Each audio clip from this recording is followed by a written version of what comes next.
ناي عالم مستر ناي تكنولوجي قسقاسة زقرمو حكتات ناي تاريخ فلتات انكوع بدحان متاعكم نابزي زاراي مدبات بتزانلاتكم ناي فلتتن مزناقين ماكل بتزان عالم تكنولوجي مفلتاتن بتزان تاريخ مزناقين بحادة سبسكرايب قبرو كي هالفكم بتزان let's go هجي ونغتب نابتي زقرم حكتات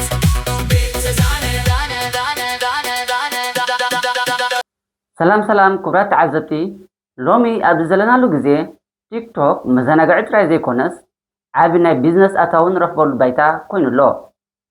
ብዙሓት ሰባት ብዝሰርሕዎ ትሕዝቶ ጥራይ ሂወቶም ይቕይሩ ኣለዉ። ኣብዚ ናይ ሎሚ ሙሉእ መደብና ቲክቶክ ከመይ ኢሉ ይሰርሕ ወይ ኣልጎሪዝም ናይ ቲክቶክ ከመይ ይሰርሕ፣ ከመይ ጌርና ብሓፂር ግዜ ብዙሕ ተኸታተልቲ ወይ ፎሎወርስ ንረክብ፣ ከመይ ጌርና ንቲክቶክ ምንጪ ኣታዊና ንገብሮ፣ እንታይ ዓይነት ትሕዝቶ ወይ ኮንተንት ምስ ንሰርሕ እዩ ዝበዝሐ ወይ ዝለዓለ ኣታዊ ንረክብ፣ ቲክቶክ ብኸመይ መገዲ እዩ ዝኸፍለና፣ ቲክቶክ ስለምንታይ እዩ ወይ እንታይ እንተሰሪሕካዩ ኣካውንትኻ ዝዓፅወካ፣ ከመይ ጌርካ ኣካውንትኻ ትዕቅብ ዝብሉ ሕቶታት በብሓደ ክነቕርቦም ኢና። ክሳብ ሞለት 50 ክፅሑ እንዳዓደምና ሰናይ ምክትታል። እንኳዕ ብድሓን መጻእኩም ናብዚ ዛራይ መደባት بتزانلاتكم ناي فلتتن مزناقين ماكل ቀዳማይ ቲክቶክ ከመይ ይሰርሕ? Understanding the TikTok algorithm. ቲክቶክ ንምስራሕና እቲ ሲስተም ወይ ኣልጎሪዝም ከመይ ኢሉ ንቪድዮታት ከም ዝርኦም ንተዓዘብ። እቲ for you page FYP ምስጢር ቲክቶክ ንቪድዮታት ቀጥታ ናብቶም ዘይፈልጡኻ ሰባት FYP እዩ ዘውፅኦ። እዚ ማለት ዜሮ ተኸታተልቲ እንተሃለወካ እውን ቪድዮኻ ሚልዮናት ክርአ ይኽእል እዩ ማለት እዩ። ናይ ምርኣይ ግዜ watch time ቲክቶክ ሓደ ቪድዮ ጽቡቕ እዩ ኢሉ ዝውስኖ ሰባት ነቲ ቪድዮ ክሳብ መወዳእታ እንተሪኦሞ እዩ። ስለዚ እተን ቀዳሞ 3 ሰከንድ ናይ ቪድዮኻ ኣዝየን ወሰንቲ እየን። ተሳትፎ ወይ ኢንጌጅመንት ቪድዮኻ ክንደይ ሰብ ላይክ ገይርዎ፣ ክንደይ ሰብ ኮመንት ጽሒፍሉ፣ ክንደይ ሰብ ሸር ገይርዎ ንዝብል ይርኢ።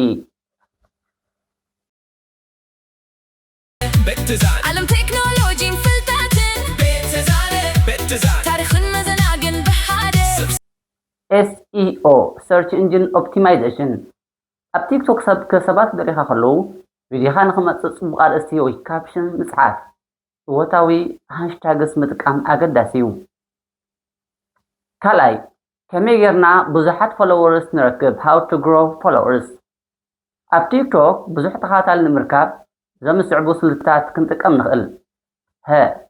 ሓደ ፍሉይ ኣርእስቲ ምምራፅ find your niche ኩሉ ነገር ክትሰርሕ ኣይትፈትን።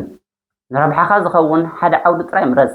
ንኣብነት ቴክኖሎጂን ፍልጠትን facts and trivias፣ ታሪኽን ዶኩመንታርን history and documentaries፣ ቋንቋታት ምምሃር ከም ንኣብነት English language teaching፣ መግቢ ምስራሕ፣ ስፖርት ወይ መስሓቕ ቪድዮታት ምስራሕ። ዘይቋርፅ ስራሕ ወይ consistency ኣብ ሰሙን ሓደ ቪድዮ ጥራይ ኣፕሎድ ምግባር እኹል ኣይኮነን። ኣብ መዓልቲ ካብ 1 ክሳብ 3 ሓፀርቲ ቪድዮታት ኣፕሎድ ክትገብር ኣለካ። ፅሬት ዘለዎ ቪድዮን ድምፅን ሃይ ኳሊቲ ምስራሕ። ሰባት ብንጹር ክርእይዎ ዝኽእሉ ቪድዮን ኣውድዮን እንተሃልይዎ ቀልጢፎም ተዘይሃልይዎ ቀልጢፎም ይሓልፎ። ጽቡቕ መብራህቲ፣ ንጹር ማይክሮፎንን ተጠቐም። ምስ ተዓዘብቲ ምዝርራብ ኮሚኒቲ ኢንጌጅመንት ኣብ ቪድዮኻ ኮመንት ንዝፅሕፉ ሰባት መልሲ ሃብ። ሰባት ሕቶ ክሓቱኻ ከለዉ ብቪድዮ መልክዕ መልሰሎም። እዚ ፍቕርን ምትእስሳርን የርኢ። 3 ከመይ ጌርና ካብ ቲክቶክ ኣታዊ ንረክብ ሞኔታይዜሽን ሜትድስ ቲክቶክ ንባዕሉ ብዝተፈላለዩ መገድታት ክኸፍለካ ይኽእል እዩ። እቶም ቀንዲ መገድታት እዞም ዝስዕብ እዮም። ቲክቶክ ክሪኤተር ሪዋርድስ ፕሮግራም ቀደም ክሪኤተር ፋንድ ዝበሃል ነይሩ። ቲክቶክ ንባዕሉ ንቪድዮታትካ ዝኸፍለሉ መገዲ እዩ። እዚ ንምእታው ቪድዮታትካ ካብ 1 ደቂቕ ንላዕሊ ክኾኑ ኣለዎም። ከምኡውን እንተወሓደ 10,000 ተኸታተልቲ ወይ ፎሎወርስ ክህልውካ የድሊ። ቲክቶክ ላይቭ ጊፍትስ ናይ ላይቭ ህያባት ላይቭ ክትኣቱ ከለኻ ተዓዘብቲ ደገፎን ምግላፅ ዲጂታል ህያባት ወይ ጊፍትስ ይሰዱልካ። እዞም ህያባት እዚኦም ናብ ናይ ብሓቂ ሓቀኛ ገንዘብ ድማ ይቕየሩ። سكرايب قبلو كي هالفكم بيت زانة Let's go هجي ونغتب نعطي زقرم حكتات بيت زانة ቲክቶክ ሾፕ ኤንድ ኣፊሊየት ማርኬቲንግ ናይ ሰባት ወይ ናይ ባዕልካ ፍርያት ልብሲ ኤሌክትሮኒክስ ወዘተ ኣብ ቲክቶክ ብምእታው ሊንክ ምቕማጥን ሰባት ክዕድው ከለዉ ኮሚሽን ትረክብ። ስፖንሰርሺፕ ናይ ምልክታ ትካላት ብዙሕ ተኸታተልቲ ምስ ኣለውካ ዓበይቲ ትካላት ኣድቨርታይዝ ወይ ስፖንሰርሺፕ ብምግባር ፍርያቶም ክተፋልጠሎም ይኸፍሉኻ። ራብዓይ እንታይ እንተሰሪሕካ ኢና እኹል ወይ ልዑል ኣታዊ ንረክብ። ሃይ ፔይንግ ኮንተንት ኩሉ ቪድዮ ሓደ ዓይነት ኣታዊ የምፅእ ማለት ኣይኮነን። ዝለዓለ ምልክታ ወይ ክፍሊት ሃይ ሲፒኤም ዘለዎም ኣርእስታት ዘምስዕብ እዮም። ቀዳማይ ናይ ቴክኖሎጂ ዲጂታልን ፍልጠትን ትሕዝቶን ቴክ ኤንድ ፕሮግራሚንግ ብዛዕባ ኣፕስ ምስራሕ ምስጢራዊ ስልኪ ወይ ዌብሳይት ኣሰራርሓ ዌብ ዲቨሎፕመንት ዝምህሩ ቪድዮታት ዓብዪ ተዓዛባይ የብሎምን። እንተኾነ ግን ዓብ ቁፅሪ ተዓዛባይ ወይ ቪውስ እኳ እንተዘይሃለዎም ዘምፅኡ ኣታዊ ግን ካብቶም ሚልዮናት ተዓዘብ ዘለዎም ናይ መዘናግዒ ቪድዮታት ብዕፅፊ ዝበለፀ ክኸውን ይኽእል እዩ። ከም ካልኣይ ፋይናንስን ቢዝነስን ፋይናንስ ኤንድ ሜክ ማኒ ኦንላይን ቪድዮታት ከመይ ጌርካ ገንዘብ ትረክብ ከመይ ጌርካ ቢዝነስ ትጅምር ዝብሉ ኣርእስታት ዝለዓለ ክፍሊት ኣለዎም። ትምህርታውያን ቪድዮታት ኤዱኬሽናል ኮንተንት ሓፀርቲ ናይ ፍልጠትን ታሪክን ዶኩመንታሪ ወይ ቋንቋታት ዝምህሩ ቪድዮታት ሰባት ዓቕሊ ገይሮም ክሰመርታ ተዝርእይዎ ብዙሕ ኣታዊ ይረኽቡ። ሓሙሻይ ቲክቶክ ብኸመይ መገዲ እዩ ዝኸፍለና? ቲክቶክ ብኸመይ መገዲ እዩ ዝኸፍለና? ገንዘብና ከመይ ጌርና ናብ ኢድና ነእትዎ? ፔይፓል ቲክቶክ መብዛሕትኡ ግዜ ክፍሊት ዝፍፀመሉ ብፔይፓል እዩ። ባንክ ትራንስፈር ኣብ ገሊኡ ሃገራት ቀጥታ ናይ ባንክ ሕሳብካ ወይ ባንክ ኣካውንት ከም ዝኣቱ ይገብር። ነስተውዕል እቲ ናይ ክሪኤተር ሪዎርድስ ፕሮግራም ናይ ምርኣይ ክፍሊት ኣብ ኩለን ሃገራት ኣይሰርሕን እዩ። ንኣብነት ኣብ ኣሜሪካ ዓባይ ብሪጣንያን ፈረንሳን ወዘተ ይሰርሕ። ስለዚ ኣብ ዘይፈቀደለን ሃገራት እንተሃሊኻ ኣታዊኻ ብናይ ላይቭ ህያባት ወይ ላይቭ ጊፍትስ ብምልካትን ወይ ስፖንሰርሺፕ ክኸውን ይኽእል እዩ። ዓለም ቴክኖሎጂ ፍልጠትን ታሪክን መዘናግዕን ብሓደ ሻድሻይ ቲክቶክ ንምንታይ እዩ ዝዓፆና? ከመይ ጌርና ኸ ኣካውንትና ከይዕፆና ንከላኸል? ብዙሕ ዝደኸምካሉ ሰዓብቲ ወይ ፎሎወርስ ዘጥረኻሉ ናይ ቲክቶክ ኣካውንት ብሓንሳብ ክዕፀወካ ከሎ ክንደይ ይሕረቕ። ሕጂ ድማ ቲክቶክ ንምንታይ እዩ ብዙሕ ብዘይ መጠንቀቕታ ኣካውንትና ዝዓፆና ከመይ ጌርና ኸ ንከላኸሎ? ኣብዚ ቪድዮ እዚ ቲክቶክ ዝኽተሎም ቀንዲ ንፅኑዓት ሕግታት ወይ ኮሚኒቲ ጋይድላይንስ ሓደ ብሓደ ክንሪኦም ኢና። ቀዳማይ ክፍሊ ሓደ ሕግታት ማሕበረሰብ ምጥሓስ ኮሚኒቲ ጋይድላይንስ ቫዮሌሽንስ። እዚ ቲክቶክ ንተጠቀምቱ ብዝለዓለ ደረጃ ዝከታተሉ ክፍሊ እዩ። ሓደገኛ ተግባራትን ብድሆታትን ዳንጀርስ ታክስ ኤንድ ቻለንጅስ ሂወት ኣብ ሓደጋ ዘእትዉ ናይ ቲክቶክ ቪድዮታት ወይ ቻለንጅስ ምስራሕ ወይ ምትባዕ ኣብ ርእሰ ቅትለትን ርእስኻ ምግዳእን ዝትንክፉ ትሕቶታት ፍጹም ክልክል እዩ።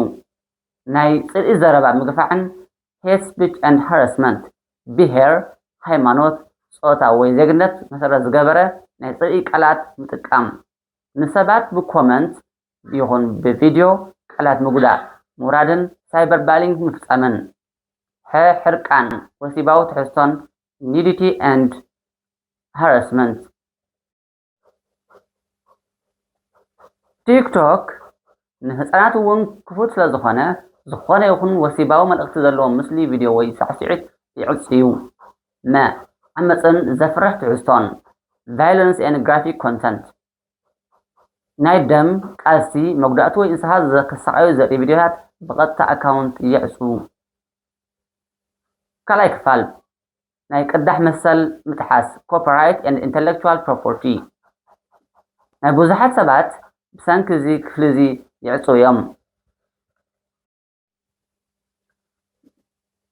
ናይ ሰባት ቪድዮታት ምቅዳሕ ሪአፕሎዲንግ ኮንተንት ናይ ካልኦት ሰባት ቪድዮታት ዳውንሎድ ጌርካ ብዘይ ምንም ለውጢ ወይ ኤዲቲንግ ሪሄድ ወይ ኣፕሎድ ምግባር።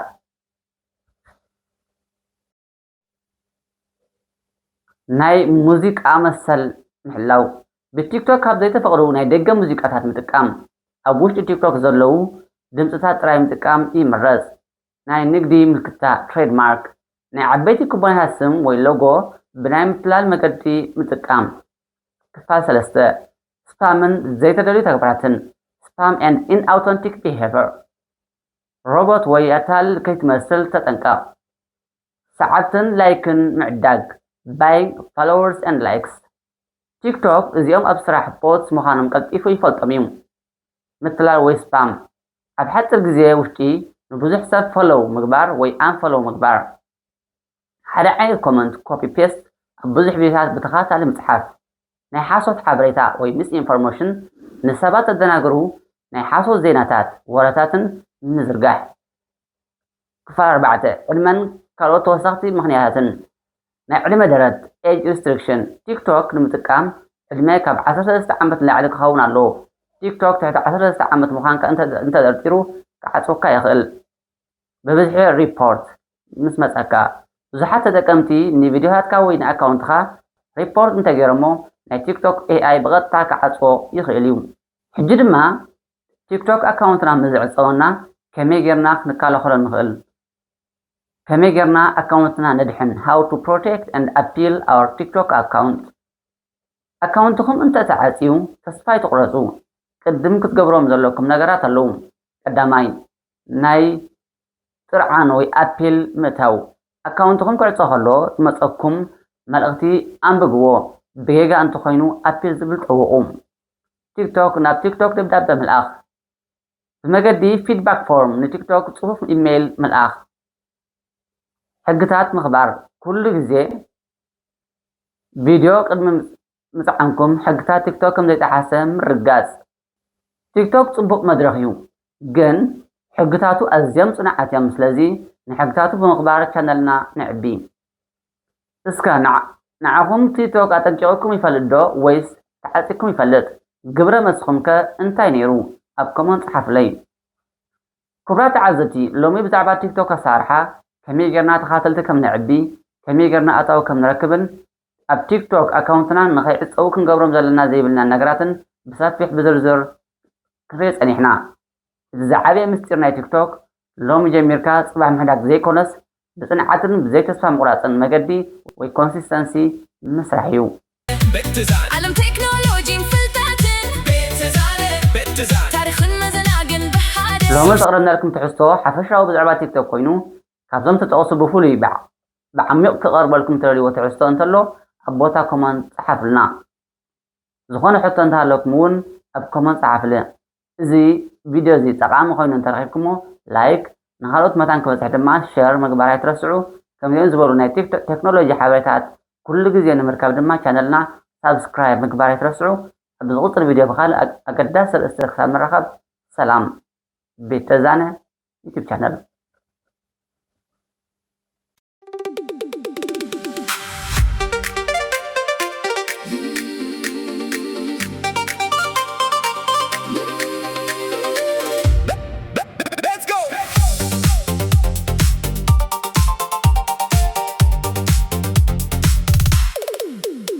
ናይ ዓለም ምስጢር ናይ ቴክኖሎጂ ግስጋሴ ዘግርሙ ሓቅታት ናይ ታሪኽ ፍልጠት እንኳዕ ብደሓን መጻእኩም ናብዚ ዛራይ መደባት ቤት ተዛናላትኩም ናይ ፍልጠትን መዘናግዒን ማእከል ቤት ተዛነ ዓለም ቴክኖሎጂን ፍልጠትን ቤት ተዛነ ታሪኽን መዘናግዕን ብሓደ ሰብስክራይብ ግበሩ ከይሓልፈኩም ቤት ተዛነ Let's go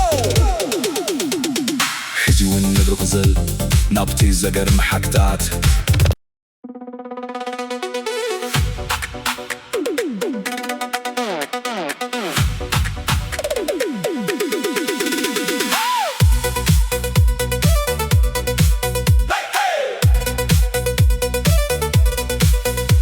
ናይ ዓለም ምስጢር ናይ ቴክኖሎጂ ግስጋሴ ዘገርሙ ሓቅታት ናይ ታሪኽ ፍልጠት እንኳዕ ብደሓን መጻእኩም ናብዚ ዛራይ መደ